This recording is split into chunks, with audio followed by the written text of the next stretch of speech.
Hello BookTube and welcome to Weekly Reads. Normally I do this video on Friday, but I tried to film the video 10 times and it just, for whatever reason, it wasn't working.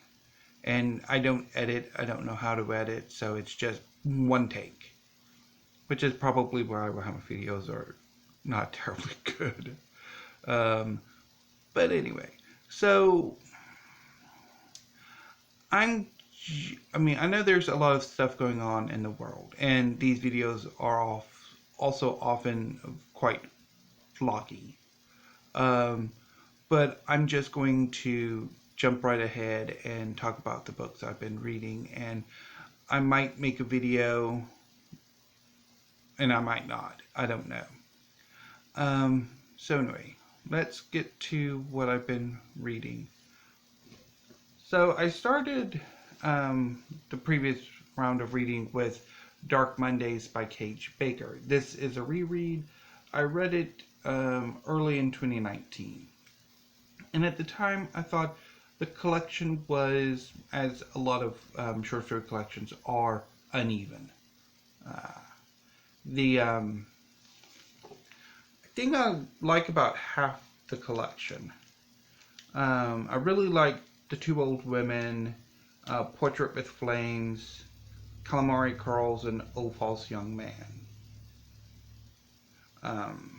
My favorite being Oh False Young Man. It's a steampunk story of a jilted lover's revenge and how it doesn't quite turn out how she anticipated it would. But anyway, so definitely, some really good stories in here, and also some so-so stories. And then I read Girel of Joyeri by C.L. Moore. This is an early example of sword and sorcery. The Jirel stories came out a few months or a few years after the Conan stories by Robert E. Howard. So the Girel of Joyeri stories are about Jirel, the Lady of Joiry, which is a I guess you could say it's sort of a county or some form of, it's a part of France during a time in which there isn't a French monarchy, or it's a very weak one, but very much Joiry and its neighboring baronies or counties or whatever are constantly fighting each other, constantly trying to conquer each other. And Jirel is very much in the mix. She is very much an active captain of her armies. So in the first story, The Black God's Kiss, Joiry has been conquered, and Jirel is at the mercy of Guillaume, the commander of the conquering forces. Jirel is beside herself with anger. She hates Guillaume. She wants to destroy him. And so apparently in the hidden recesses of Joiry there is a tunnel made not by human hands that leads, to them at least, to a portal to hell, or at least directly to hell. In actual fact, it's a portal to another world. And so Jirel goes down this dark tunnel. She goes to this other world and she finds a way to destroy her enemy. And then the twist at the end is maybe she didn't quite hate him as much as she thought she did. And I think at that point it's kind of I think the story sort of falls apart. Jirel, she stews on her hatred of him, and she constantly thinks about him, and in a way that you can interpret it as either she hates him or she really has a thing for him, but doesn't know how to accept it, how to deal with it, and so she just focuses on the hatred, and then she finally realizes, oh, I love him, and I just killed him. Show? No. Um, and then the second story, The Black God's Shadow, is a direct sequel. It's a few months later, and Jirel decides to try to save at least Guillemets so from the what she did to him. And the Black God doesn't really want to let him go. And then in the third story, Jirel meets magic. Jirel is hunting a warlock called Gerard who attacked her company of her men, and she's sworn revenge. And so she storms his castle, he flees to another world, and Jirel follows him where she encounters the sorceress Jerisme, and there's a prophecy about the fall end of Jerisme, and so on and so forth. The fourth story, the Darkland, is Jirel's close to death. She's transported, catching a theme here, to another world where the Lord of this dimension claims her for his bride. Jirel's not having it, so she's given an opportunity to get out of it.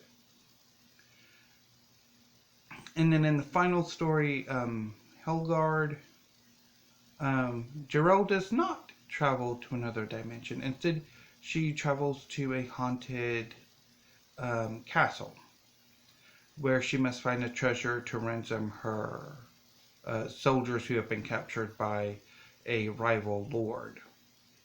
And so the stories are very good and very enjoyable, especially the Black God's Kiss. But I mean, the four stories are basically Jirel going to another dimension and having adventures there before returning. And it can get a bit repetitive. I think maybe reading the stories all at once could be more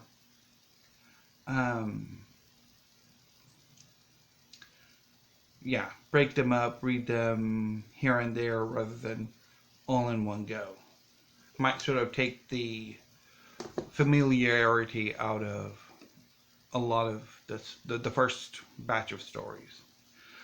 So on Monday, I read and I bailed on Brandon Sanderson's The Way of Kings. I didn't feel it. It's too long. It's too slow. It takes too much time to, I think, get to the point. And I wasn't feeling connected to the characters, to the world building. I mean, I'm probably going to come back to it eventually. I'm thinking part of why I maybe bounced, besides the fact that I'm generally I have antipathy towards Sanderson's work. I mean, he's the big thing in fantasy writing, and I'm not entirely sure I don't have that level of praise for him, his world building or his magic. I think they come off as too artificial most of the time. But I do want to have another go at The Way of Kings eventually. Hopefully when I don't have as much pressure to, excuse me, read other things. That I think that might be part of why I bailed, is there are other things I want to read, and I really don't have time to read a 1,000-page chunkster, particularly when knowing there are 9 other books in this series that will be 1,100, 1200. Yeah. Kind of makes you wonder whether or not at the end of the day, the entirety of the Stormlight archive could have been put into one book. Anyway. So, next up after The Way of Kings, I read Lie With Me by Philippe Besson and translated by Molly Ringwald. I loved this book. It is about a young man named Philippe who meets another young man named Thomas, and they begin a brief, passionate, well, maybe not passionate, a brief, intense affair. In 1984 France. And then it goes from there. From that point, it goes into Philippe, who's become a writer, encountering Thomas's son, and learning what has happened to Thomas in the intervening years. And I found this to be engrossing and amazing and heartbreaking.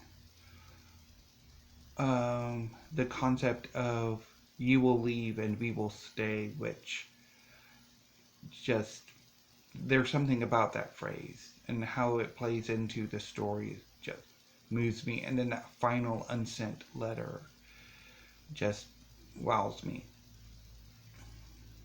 But I also do think Lie With Me reveals the weakness, the limits of autofiction, in that there is so much more that could have been done, so much more depth, so much more characterization and thematic exploration that I don't think this version of Lie With Me quite achieves. But I do want to read more of Besson's work, so that's definitely something on the agenda. Now, I didn't read anything on Thursday. My mom had an appointment that I went with her to, and I was going to read an issue of National Geographic, and I didn't quite get as much of that read as I would have liked to. I ended up having to do some of the nurse's job for them, but yeah. It's okay. I'll probably continue reading that on Tuesday when Mom has her consultation. So, on Friday, I started The Sorcerer of the Wildeeps by Kage Ashante Wilson. This is a reread. I read this in mid to late-ish 2017. And really enjoyed it, and I'm enjoying it again. It is just a fantastic read. I'm about halfway through at the moment, and I'll finish it today, probably once I finish this video up and go to have breakfast. I will start reading. So just love the language, the characterization, the action. Is just a really well done story. And again, much like Girl of Joyeri, really pushes what you can do with the sword and sorcery genre. Definitely looking forward to concluding this, and talking more about this, the Sorcerer of the Wildeeps, next Friday. Or I guess it would be this Friday. Is that over there? Because I'll be taking it with me. So after I finish The Sorcerer of the Wildeeps, I plan on reading A Queer History of the United States by Michael Bronski. Which, yeah, really looking forward to. And I will report back what I think on next Friday. So on Monday, my reading, I'll hopefully be able to do The Sorcerer of the Wildeeps and Queer History of the United States over today and tomorrow. And then on Monday, I will start on Solitary by Albert Woodfox. I'm a judge for this round of the semifinals. Yeah, this should be the semifinals for the BookTube prize, and I'm judging Group A. So one of the books in this round is Solitary by Albert Woodfox. So I'll be starting that on Monday. And I will, as it is a BookTube prize, I can only say I'm going to read it and I have read it. And then I'll give you my thoughts in either late July or early August when the results are announced for this round. So those are my plans. If there are any new books coming up, I'll tell you what they were next Friday. And hopefully I will finish off that National Geographic issue. So I also watched, I didn't watch any Netflix this past weekend. I watched a lot of BookTube on Friday, and then on Saturday I watched the Nebula Awards, which I completely forgot about. But I managed to remember. Fortunately, there was the live thing thumbnail showed up in my